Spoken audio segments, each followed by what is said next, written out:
Hello, everybody. My name is Stacy Vikansky, and here I will be presenting my summary of key concepts and personal reflection for AOLL583 Organizational Leadership with Professor Dr. Sidney Freeman Jr., and it's April 2023. Thank you. So first, I would like to address how society and organizational structure shapes leadership ideals. I think it's important to consider that leaders do not operate in a vacuum. Environmental factors are important in determining what effective leadership may look like. So a constructivist interpretation, leadership is context specific and constructed within a very specific set of social circumstances. It is not a phenomenon unambiguously existing independently of the social context. So I think my main takeaway from this is that although I kind of wanted to have like a concrete set of things that leaders need to do to be successful in all situations, I don't think that is very applicable, considering that leaders operate in so many different contexts. And as we go on, we learn that in certain circumstances, everybody can be a leader. So just wanted to address that first. How society and organizational structure shapes leadership ideals. Salmon argues it is necessary to identify the consequences of the prevailing logic of leadership. Within the almost probably 50 years or so, transformational leadership has become very popular. In this type of leadership, a charismatic leader transforms the organization by motivating others and themselves to think outside of the box. This is where the leader inspires people, and this one person makes like all these big changes within their organization. And Salman argues that this form of leadership justifies breaking through institutional checks and balances. So it may be important to consider that some leadership styles may actually be counterproductive to organizational stability over the long term. So this form of leadership, called transformational leadership, happens to coincide with the rise of neoliberalism, which is also highly individualistic and seeks to maximize profit with the belief that it will trickle down. It's also more connected with looking at gains for shareholders in the short term. And Salman argues that this form of leadership justifies breaking through institutional checks and balances. And in the long term, especially for public organizations, it can be detrimental to the success of an organization. So leaders in equilibrium. We often overestimate the power that individual leaders have, but they still play a crucial role. They can set the foundation for other leaders to do well. And so Butcher, AOL argues that leadership, rather than being the critical factor that explains most, if not all, of the performance variance of an organization, it is the mechanism through which legacy is built, exploited, and changed when companies try to adapt to a changing environment. So I think in the long term, leaders can set up legacy factors that can make the company successful. An individual leader often in the short term doesn't have a lot of impact on, he has impact, but she has impact, but it's not as much as we think. They can't like turn apples into oranges or something like that. Leaders play an important role in managing crisis. They can be both a cause and a solution to the generation and management of crisis. Sometimes they can be short-sighted and not pay attention to people or not even be approachable, so that they know there's problems within the organization until it's way too late. And then trying to salvage what the company and save it is maybe a lost cause. But a good leader who has a good relationship with those around them may be able to circumvent crisis because they find it in its early stages. So it's kind of like a double-edged sword. If a bad leader can make things really bad, but a good leader can help in a crisis. So bad leaders can create crisis that may have otherwise not happened had somebody else been in the organization. And so I think an important question to answer from this, if leaders are so important in organizational development, how can companies use that to prepare leaders? Has this changed in today's environment where you can no longer assume that you're going to be with one employer? And a lot of the research focuses on just the best, like developing the best, and there's like everybody else. And so can they afford to just hope that they've targeted the best people and that would be enough? Or do they need to have people like down the line that would say, hey, there's a problem? I think that's an important implication. I mean, you can't just develop the top and expect everything to go smoothly. As I talked about in the last slide, there's a new emphasis on like the new individualized career. It argues that organizations are no longer seen as responsible for managing employees' career ambition. Therefore, individuals need to take the reins and manage their own career and develop the skills that are needed to fulfill their ambition. I guess it's kind of short-sighted because they don't particularly know. They can guess, but they don't know what that organization means. And also, it can't be assumed that all employees will give up all for the organization. Lots of people want to have like a work-life balance, and I've actually noticed a lot of high school students, that's what they talk about when they talk about their future careers. They want to have a career where they can have a life outside of work. So I think this will continue to play a major role in organizations. Sturgis argues when employees get career management help from their employees, this develops a sort of psychological contract between the individual and the organization. And this leads to higher levels of job performance and lower levels of career self-management behavior that are aimed at getting a job somewhere else. I think this is important when both the individual and the company can talk about where they see that person going and where that person sees themselves going. And then they can kind of try to align themselves. I think a big issue that may develop from this is that a lot of people may overestimate themselves. And so they think that they're going to do much better. And then when the employer says, well, we see you here, they may be disappointed, but in the end, they could probably find a job where they would be more valuable or seen as more valuable.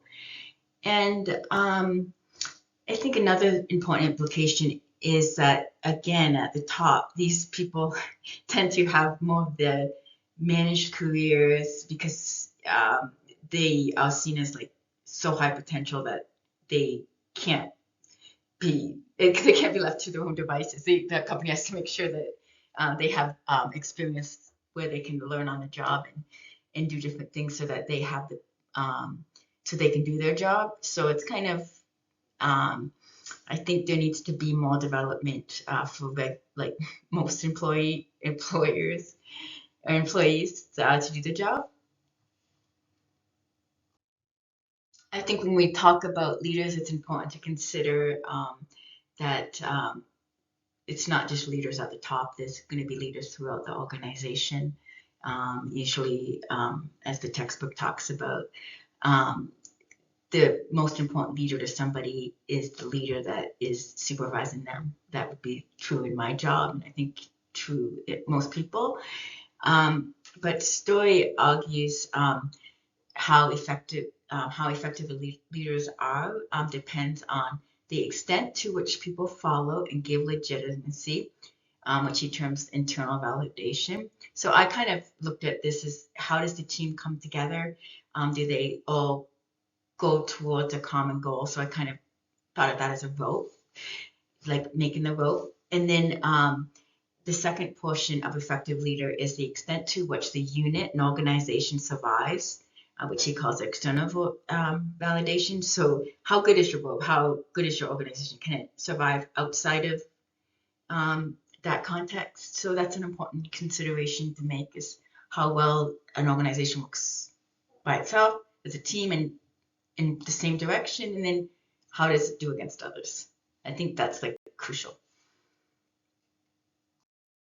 I think also in the course we've learned that learning is a crucial component of leadership, and sometimes this can result when bad things happen.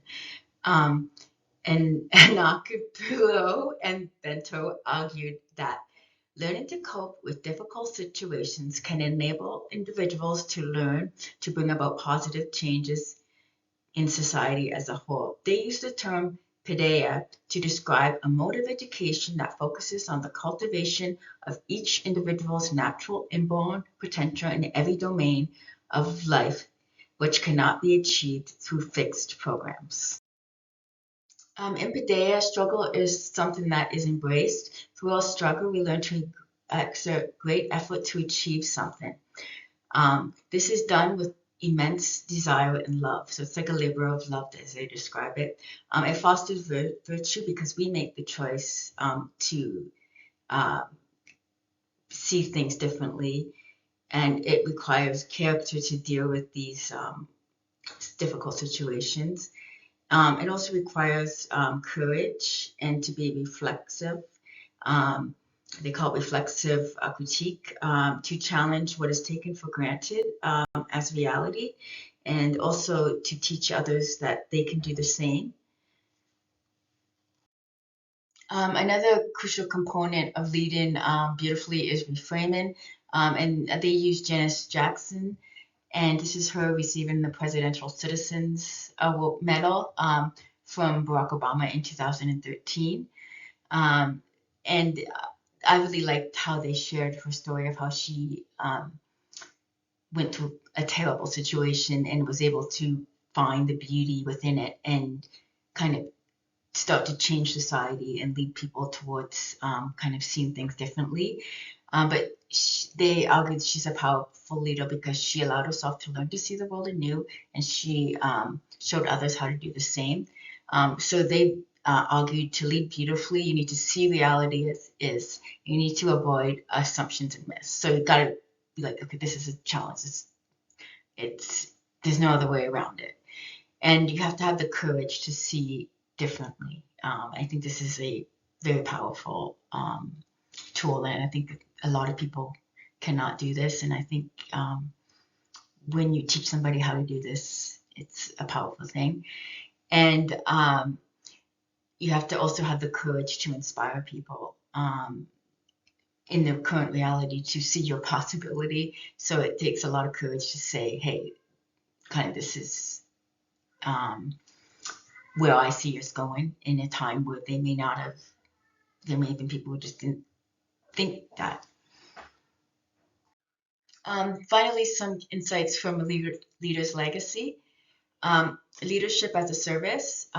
Loyalty is not something a boss can demand. It's something people choose to grant to a person who has earned it. So it's important that you are able to help another person kind of do what they want to do, so that they trust you. And I think an example of this was when I did my leadership interview with Alexander Vikansky, who works in industrial technology at University of Idaho's Idaho Falls campus, aka my husband. So when I asked him a question pertaining to relationships, he said, "I build relationships with graduate students through continuous support and involvement in their work. Trust is the most important aspect of building relationships. Whereas the student needs to trust my advice and suggestions, I also need to trust that they are genuinely interested in research projects. It's also important to take a genuine interest in the graduate students I work with." So again, Alex is able to provide them a service, and has to trust that they can do it. So it's kind of like trust is a two-way street. So that's an important. On the topic of relationships, leadership is a relationship between those who aspire to lead and those who choose to follow. The authors of the textbook make the important point that in order to lead other people, we need to give people a glimpse of who we are. This helps the person to decide if they are trustworthy. And I kind of think of this when I was thinking about a kind of almost a failed situation at work. I was tasked with helping a student who struggles in English class and helping her to learn how to write. And I think I'm a pretty decent writer and I could have helped her, I think, a lot. But the issue is she just did not know me enough to trust me. And she had a different pair who she knew better or she vibed better with. And so what we just ended up doing is we kind of switched roles. But I mean, this is pretty common. We tend to have students who we just work with better, and I have students that I work with better, and the same.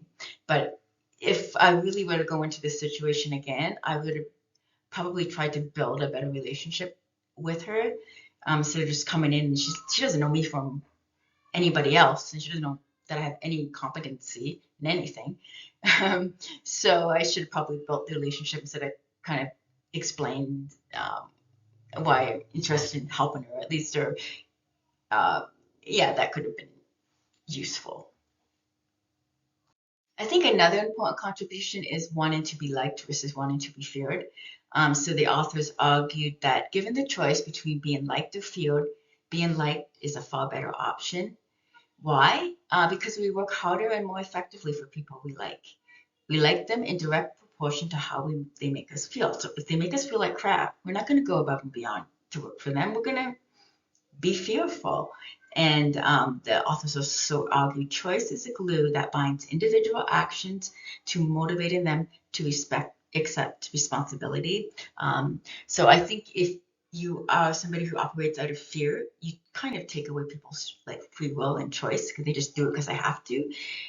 So you have people that would do jobs that just because you ask because they're afraid to get fired, and that's not really the best thing for organizational stability.